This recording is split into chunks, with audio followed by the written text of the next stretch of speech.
Pour la prochaine heure, vous écoutez Samedi de lire avec Amélie Boivin-Enfield. Bonjour tout le monde, bienvenue à Samedi de lire et cette semaine à l'émission, j'ai le bonheur de recevoir l'auteur Martine Turenne. Bonjour Martine, ça va bien? Bonjour Amélie, ça va très bien, toi? Oui, ça va bien et j'ai envie de te faire découvrir à mes auditeurs, ça fait 25 ans que tu es journaliste. Tu as travaillé aussi comme blogueuse et là on se retrouve dernièrement comme auteur. Oui, qui est un peu une suite logique peut-être du journalisme. En fait, j'ai fait beaucoup de journalisme écrit, l'actualité Châtelaine, magazine féminin, beaucoup de magazines économiques aussi, les affaires, faire plus commerce, etc. Et le livre là, que je présente cet automne, dans le fond, c'est une comédie un peu burlesque là, qui n'a rien à voir avec le journalisme sérieux que je fais depuis 25 ans, mais disons que c'est une aparté amusante. Et est-ce que tu es une consommatrice de ce genre de livre-là? C'est un peu dans la veine du chick lit. Écoute, je t'avoue, j'en ai lu beaucoup. Ben, tu vois, écoute, j'ai lu Bridget Jones avec ravissement, qui pour moi est un peu la mère de toute cette littérature-là. L'auteur a vraiment, c'était un personnage qui était délicieux. Elle a inspiré beaucoup d'auteurs par la suite. Je t'avoue que j'en lis moins aujourd'hui parce que les héroïnes, en fait, on dit ça comme ça, sont d'une autre génération. Tu vois, moi, je suis de l'âge de l'héroïne de Bridget Jones, dans le fond. Tu vois, cette année, elle publie la suite, Helen Field. Bridget est rendue dans la cinquantaine. Moi, j'ai pas encore la cinquantaine. Mais le personnage que j'ai créé cet automne, c'est un personnage d'une femme qui a 48 ans. Donc, c'est rare dans la chick-lit. Et c'est justement ce qui faisait un petit peu la différence. C'est-à-dire que c'est sûr qu'aujourd'hui, si je lis des personnages de femmes dans la vingtaine, dans la trentaine, je m'identifie moins. D'où l'idée de me dire, je vais créer un personnage qui a mon âge et qui vit donc des problématiques d'une femme de mon âge. Parlons-en de ce personnage-là, Geneviève Cabana. Oui, alors Geneviève Cabana, c'est, je l'ai dit, c'est une femme de 48 ans. Elle est psychologue de formation, de profession en fait. Et l'idée de départ du livre, c'est une femme donc qui subit un revers professionnel. Elle se fâche contre un client. On reste dans la comédie, hein, on s'entend. Donc, elle se fâche contre un client, elle l'insulte, etc. Bref, elle est radiée pour 2 ans. Et là, elle s'est dit, bon, qu'est-ce que je vais faire de ces 2 prochaines années? Et puis, bon, ses enfants elle a des jumeaux de 21 ans. Donc, comme je vous dis, elle est dans une autre problématique là, qu'une femme dans la trentaine, là, la chick-lit habituelle, là, qui cherche à se marier, avoir des enfants, tout ça. Elle, c'est déjà fait. Alors, elle est un petit peu dans un cul-de-sac. Elle vient de se faire laisser par son chum, qu'elle a depuis, je pense, 5-6 ans. Donc, elle est un peu dans un cul-de-sac à plusieurs points de vue. Elle s'est dit, elle a une offre comme ça d'aller passer 2 années à Punta Cana, dans un resort, comme agente à destination.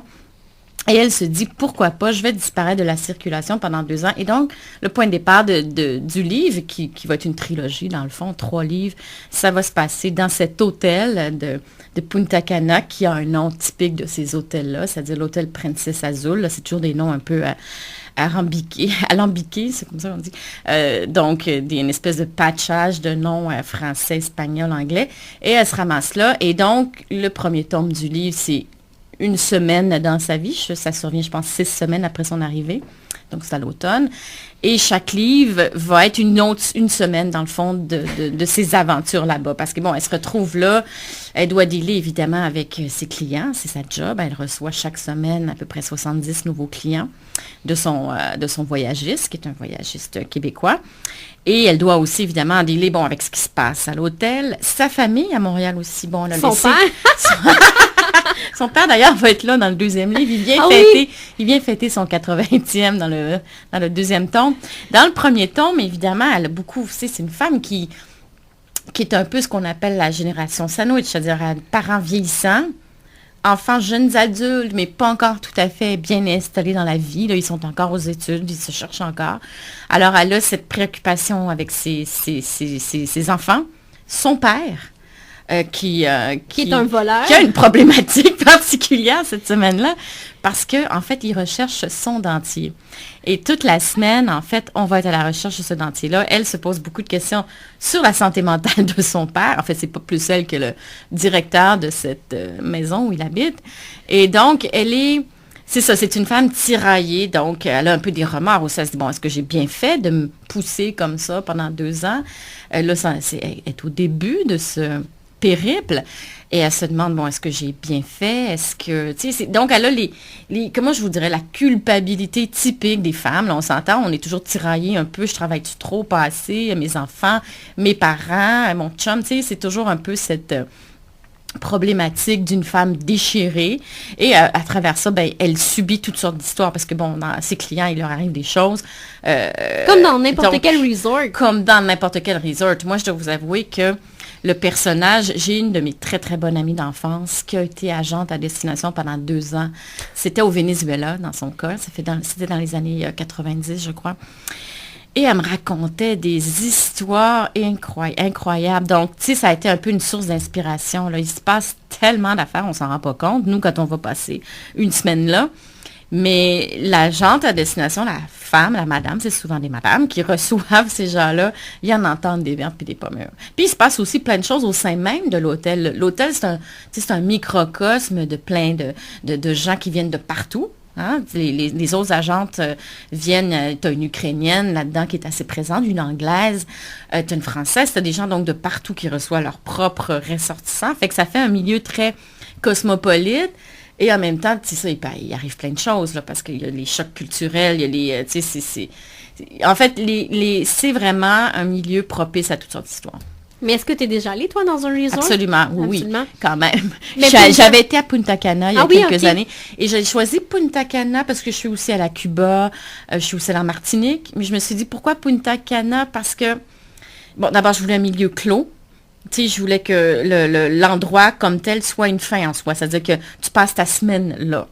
Comme beaucoup de vacanciers qui vont dans des resorts, tu voyages très peu, tu te promènes très peu. Tu restes souvent toute ta semaine dans ton resort.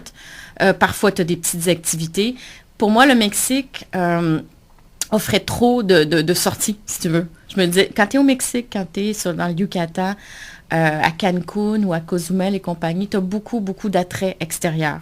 Tu en as beaucoup moins à Punta Cana. Punta Cana, c'est un milieu un petit peu plus clos.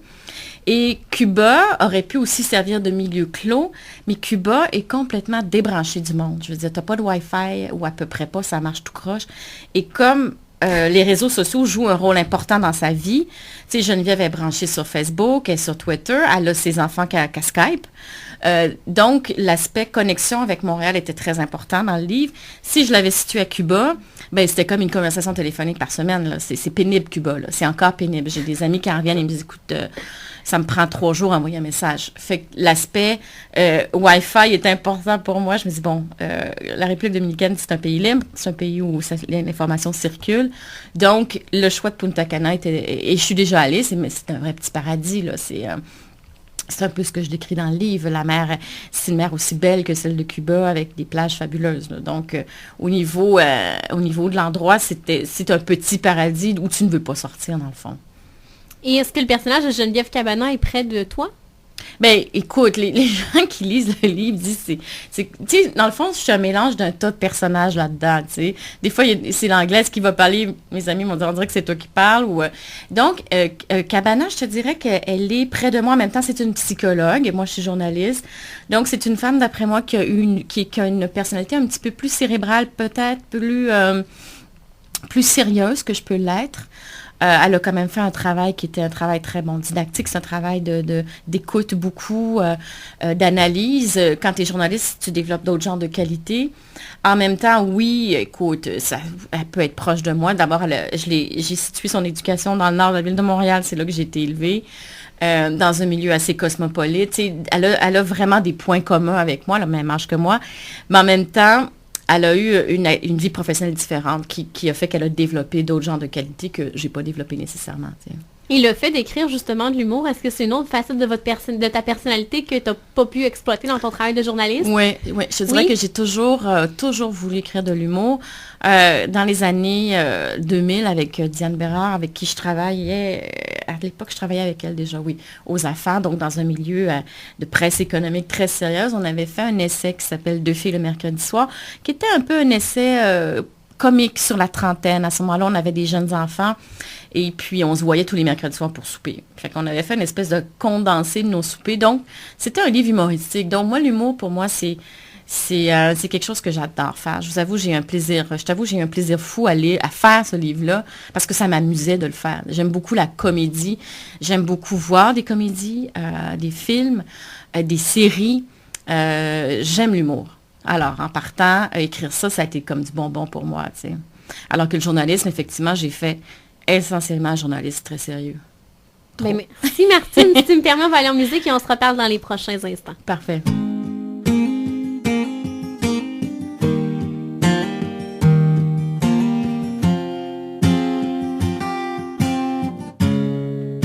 Ma mère disait souvent, si tu penses qu'à mourir, c'est que t'as jamais dû souffrir. T'apprécies drôlement la vie quand tu te bats pour survivre. Ma mère disait que le temps, ça vient, ça passe comme un coup de vent. Dans le meilleur comme dans le pire, la vie est trop courte pour saillir.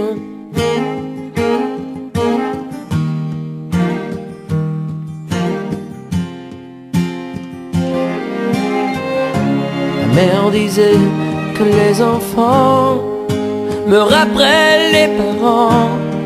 Parfois ça se passe autrement. On part jamais avant son temps, et puis jamais au bon moment. Que l'avenir est au lève-tôt, quelque part entre dormir et dormir trop. Qu'il y a un ciel pour les dieux et un ciel pour les yeux. Ah maman, maman, maman, les gens me pleurent déjà depuis longtemps. Toute ma vie, oh, toute ma vie, je me suis senti différent.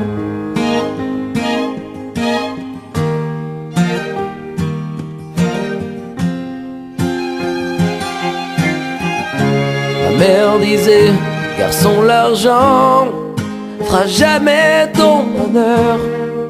Bien sûr ça n'en prend assez pour se remplir la panse, mais la panse ne remplit pas le cœur. On nourrit son âme à travers la glace. Mais maman, quand je me regarde en face, je cherche et je vois rien. Je suis vide en dedans et j'ai l'âme qui crève de faim. Maman, maman, maman, les gens me pleurent déjà depuis longtemps.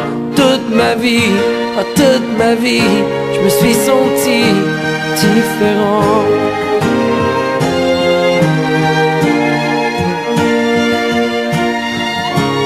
Toute ma vie, différent.